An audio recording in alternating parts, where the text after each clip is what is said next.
You have to raise the bar to a specific type woman. You think about what I'm saying, brothers. You have to make what you need so specific that if you walk in a room, only one woman out of 100 will fit that bill. Out of one woman out of 100 will fit that bill. And I'm gonna tell you the difference, brother. The difference between a 5% woman and a 1% woman, like a 5. Is it not written in your law that ye are gods? You understand what I'm saying? So it just depends on what level you on based on, whether you're human or whether you're immortal. At ease. I am soul. Stop wasting time on the 99 percentile of women. How copy? I'm gonna say it again. Stop wasting time on the 99% of women. Now, I know what you brothers are saying. Well, so you always talk about, the 5% and the 95%. Like, what do you mean the 99%? Are you saying that is 99% and 1% now? Brothers, what I'm saying is, all the conversations we've had, if we're still primarily talking about the 95% of women, then we haven't been moving correctly, right? At this point in our lives, we should be focused on nothing but 5% women or better, right? We should be focused on nothing but 5% women or better. And I'm going to tell you, brothers, today I'm going to tell you specifically the difference between a 5% woman and a 1% woman. You know what I'm saying? When we're talking about building kingdoms and leaving true legacies and stepping into our greatness, brother, we're talking about the upper echelon of women, right? And we're gonna get into it, man. And the reason I want to have this conversation today, man, is because this past Sunday in the Power Circle meeting, brother, it was powerful. It was powerful, man. We were talking about, the theme of the conversation was her effect on your kingdom, right? And man, brothers were pouring so much knowledge from all different walks of life, from all different types of experiences. Brothers in their early 20s, brothers in their 50 and above, just spilling the game, brother. And I say, what, this conversation really needs to be had, man. When you think about it, brothers, from the very get-go, man, we were taught, the way we were taught about women, man, was ass backwards, bro. From the very get-go. Once a man leaves the nest, you know what I'm saying? You 18 getting ready to move out, 21 getting ready to move out. Even before that, even when brothers are in grade school, even when brothers are starting, elementary, man, our brains are being tainted, man. Our uncles, y'all brothers that are in my generation, our uncles, our aunts, your dad's best friends, you come around, we was youngsters, man, and the old schools would be like, hey, like what's your girlfriend name? And it's like, my girlfriend. It's like, bro, I'm in the third grade. Like what you mean? What that did was planted a seed in our minds that dang, like I'm 7, I'm whatever years old, I'm supposed to have a girlfriend. Brother, that hit a switch and say, you know what? I'm supposed to be in pursuit of women. So instantly, man, what they didn't know they were doing, man, they were planting seeds in our mind to get on the hunt. Like at this point in time, I need to be hunting women. And all throughout our lives, man, all throughout middle school, high school, most of us stay in that pursuit. And then we fall into the trap, right? We fall into the trap of, I'm out of school, I'm out of high school, if I'm going to college, wherever that time frame is, like, now I need to be pursuing a wife. Like, I haven't made any long-term goals. I don't really know who I am, but I need to be seeking that permanent companionship, man. And times are changing, but 20 years ago, 15 years ago, this was the business model for men, right?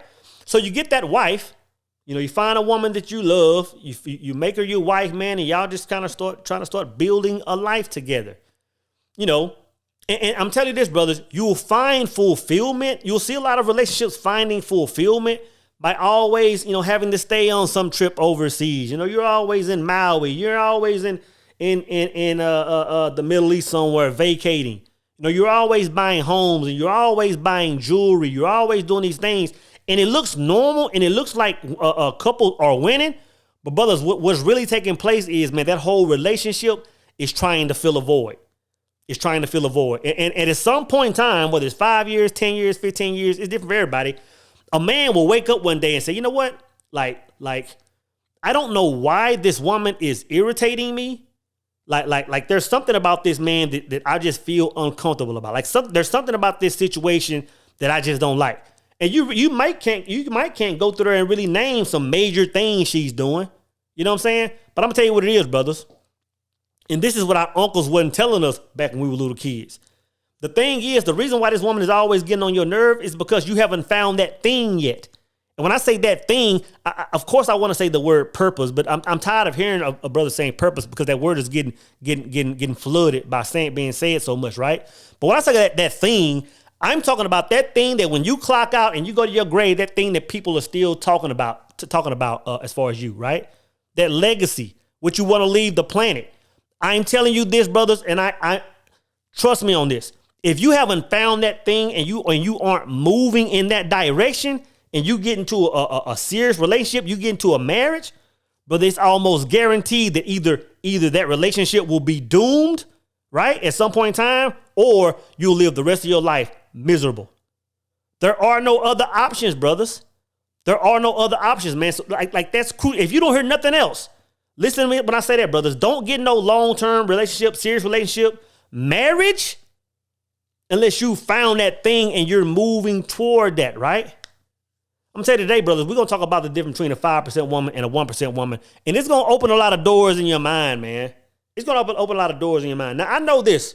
I know that a lot of your dating coaches, I know that a lot of your red pill content creators are telling you, brothers, that, hey, man, like you're not a man if you don't have a plethora of women at your disposal. You know, I know they're saying that, you know, if you don't have the perfect pickup lines, you don't know the perfect things to say when you're at the bar, at the club, like this is how you get women. I'm gonna tell you this, brothers. At some point in your life, you're going to look back and say, you know what? All that information was trash, man. Now, I'm not saying that these brothers are trash because the information they're putting out is valuable information to a small section of brothers. You know, is there ever a time where hey, it's fun to have a rotation? It's fun to kind of be living wild out? Is there a certain time where, you know, I want to know what the perfect thing to say to the woman at the bar in the club? It's like, yeah, there's a time for that. Like when you're 25 years old. You know, when you're 25 and you're still trying to find self and you're kind of just sowing your oats. Like if there's ever a time to move like that, brothers, that's it. But at a certain point in time, brothers, you got to start moving like a grown man, man. You know what I'm saying? I don't know if that's a Bible verse where it says, you know, when I was a child, I did childish things, but when I'm a man, you got to start moving like that, brother. I'm going to tell you this. If you 35 years old or above and you still talking about rotations, and you still talking about pickup lines, brother, that tells me everything I need to know about a man. You know what I'm saying? Because if you're at that age and you're still talking about, you know, having just a number of women, it's saying that, you know what, like I'm still addicted. I'm still addicted to that thing, man. Like I can never shake it. You know, just like some men are addicted to that yay. Just like a lot of men are addicted to that green. A lot of men are addicted to consumerism and gambling and a whole list of other things. A lot of brothers are addicted to women. A lot of brothers are addicted to women. So when I hear brothers talk about that, I say, oh, this brother's he's still on the pipe. You know what I'm saying? When brothers are still talking about pickup lines and how to, you know, have the right demeanor in a club or at a bar, that says that man simply doesn't know himself. Brother, once you find self and you say that, you know what, this is who I am, there's no need for no pickup lines, brothers. It's like I am that I am. Like this is me. I'm gonna move how I move. You can either, you know, be attracted to it and get on board or not. Anything less than that, brother, you're not on your grown man stuff yet, man. I'm telling you. Sipping on some of that Orenthal today, brothers. I'm gonna tell you this, brothers. If you're talking about moving in your greatness, if you're talking about building a kingdom, if you're talking about leaving real legacy, I'm talking about if you wanted to live the life where, for, you know, the day you die, for the next 50 to 100 years, people are still talking about you in certain circles. People are still talking about certain information or certain knowledge that you left this planet. You got to move different, brothers. You have to move different. You know what I'm saying? And if you're going to entertain a woman, brother, at least a 5% woman at minimum. But brother, I'm going to tell you how to get a 1% woman. It's a formula. It's a formula to get a 1% woman, right? So if I could, in other words, if I could go back to my 25-year-old self, 30-year-old self, this is what I would tell myself. If I was sitting down and have a conversation with the older version of me, I would simply tell myself this, man. I would say, you know what? Like you've had your fun, brother. Like, yeah, you ran them streets. Yeah, you ventilated a little, all that toxicity that's been built in you. Yeah, you moved wrong. You did all this sour stuff, but it's time to grow up, brother. Like it's time to start moving different.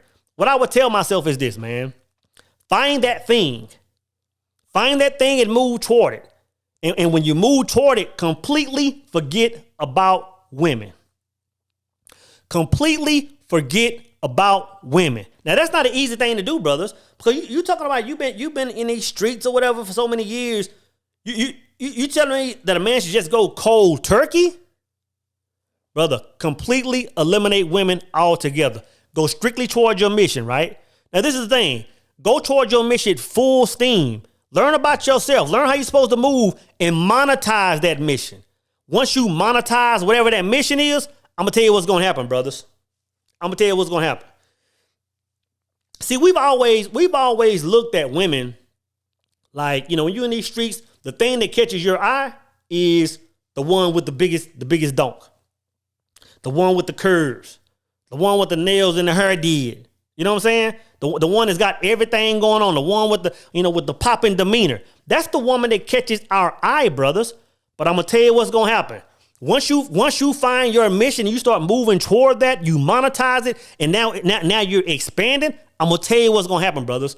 You're going to turn around and you're going to see all these women waiting on deck. The fact that you haven't been looking, brother, them women been checking you out. They're going to be all on deck, right? But this is what's going to happen, man. You're going to start looking at women different, right? In other words, when you're talking about expanding, you're going to say, you know what? I need a woman on my team that's on this mission, that can help me build. Like, she has to have so many different attributes. Like I literally need a helpmate. I'm gonna tell you this, brothers. This will be the first time in your life where you will actually have a need or have a space created for a woman. I'm telling you, man. A brother that hasn't found that mission and is moving toward it. Up until that point, brother, you really have no point for a woman being in your life the long way. You really don't. There's no role for her to play. You don't need no helpmate when you're not even moving anywhere. Y'all are just sitting there looking at each other. And like I said earlier, man, y'all are consistently trying to fill that void because y'all are like, what do we do now? I'm gonna tell you this, brothers. And I don't share too much stuff that I share from the power circle. Like, that stuff is, we have very intimate conversations in there, right? But I told the brothers this the other day. I said, man, you know what? When I think about my wife, when I was married, I got married at 21 years old, brothers. I said, man, my wife was a 5% woman. She's still a 5% woman. You know what I'm saying? She's still a very modest. She's married. She has a very solid husband, very dependable man, right? She has a daughter. They have a beautiful home. They're living a good life. She's a solid woman. She's never not been a 5% woman. But I said to the brothers, man, I said, you know what? A lot of what went wrong in that thing, of course we grew separate ways, but a lot of what went wrong was I wouldn't know my life's mission. So I didn't even have a role for her but to sit there and look pretty. And since I didn't have a role, she started getting on my nerves. We started trying to find our happiness in things and buying all kinds of stuff. So I'm telling you, brothers, this will be the first time in your life where you say, you know what? Now I have a need for a woman. Like now I see where I'm going. Like I could be catapulted in that direction if I had a solid a teammate with me. And when you turn around and look at those women, man, you're gonna look at a completely different attributes, brother. You're going to look at completely different attributes. But I'm going to tell you what you have to do, man. Once you do that, once you turn around and you see women trying to get at you, brother, you have to raise the bar. You have to raise the bar to the 1 percentile. You have to raise the bar to a specific type woman. I mean, you think about what I'm saying, brothers. You have to make what you need so specific that if you walk in a room, only one woman out of 100 will fit that bill. out of one woman out of 100 will fit that bill. And I'm gonna tell you the difference, brother. The difference between a 5% woman and a 1% woman, like a 5% woman is virtuous. And of course, that's the minimum we want, brothers. But a 1% woman is your reflection. And what I mean by that, that woman is trying to move exactly how you're moving. You know, because in today's era, man, you know, you have a lot of couples that are together and are happy and are doing good or loving each other or moving, you know. But you have a lot of women that are going different ways because everybody want to be a boss chick, right? And nothing's wrong with that. Everybody wants to be the CEO. Everybody wants to be da-da-da-da. It's very rare that a woman comes on your team and says, you know what? Like, yeah, I could be doing all this stuff. Like, I can own company. I can do all of this stuff. And I think a woman should have her passions and that her man should help her monetize that, right? But her base mission is attached to you. I'm talking about the 1% now. She's saying, however you move, wherever you're going, whatever you have planned, whatever's on your plate, that's where I'm pouring my energy. I'm telling you, brothers, there are very few women that move like that. Very few women that move like that. I'm telling you, if you meet one of these in your life and you meet another one at some other point, she'll be the last one. I seriously doubt you meet more than one or two women that move like this in your entire life, brothers. And I'm talking about a woman that's saying, you know, like whatever you have going on, like I want to pour my energy into you. I want to pour my essence into you. And to be honest, like that's what a marriage is. To be honest, anything less than that is just a situationship, man. If y'all aren't on one accord, then y'all really aren't moving as one unit, brothers. And this is what I'm saying. I'm not saying it's bad to get a 5% woman. Like get a boss chick, get a chick that's you know just doing all these major things, and I'm telling you, and that can be a beautiful thing because you have a virtuous woman. She's still representing you high. But brothers, when you talk about 1% women, you're talking about some Coretta Scott King type vibration. You know, you're talking about a woman that's literally submitting to her man. She's saying, you know what? Take my energy, attach it to yours, and let's become one. And let's move toward greatness. But I'm telling you, it's a whole different thing. And until you experience it, it doesn't even sound real. And the brothers on the call the other night, man, we were talking about this, man. And it's like, and we were all in agreement. Like some brothers were on there and say, you know what? Some brothers were saying, hey, you know what? I'm 50 plus years old, and I've seen women like that, but I've never experienced it. I'm telling you, it's a rare breed, man. A rare breed, brothers. So what I'm saying is this, man. Simple and plain. Like, stop chasing the 99%, man. Like if you follow my channel, we're talking about greatness, man. If you're in the power circle, we're talking about nothing less than greatness, brothers. Like you know, greatness is the bottom floor right now, man. And I'm telling you, if you want to find greatness, and you're still entertained, because this is my thing, man. I think that at a certain point in time, like around 35, at least at 40, 45, at that point in time in your life, brother, it's like this. It's like this, man. And I'm gonna keep it 100. It's like you really, like when you're moving towards your mission, you really don't have time for any woman. You really don't. Like there aren't enough hours in the day, man, to be in these streets pursuing and texting and DMing, and there's no time for that, man. So it's like if a woman is coming into your life, she either has to be on that mission or you just rather roll zero, man. Like at a certain point, a man gets content with being single. It's like, man, let me just ride single, man. Just, you know, accomplish my goals and keep it moving, man. So I'm telling you, man, like I said earlier, bro, like if you're talking about greatness and you still entertaining those young man games, brother, you're gonna be going in circles for the next 3,000 years, right? So yeah, man, let's seek greatness.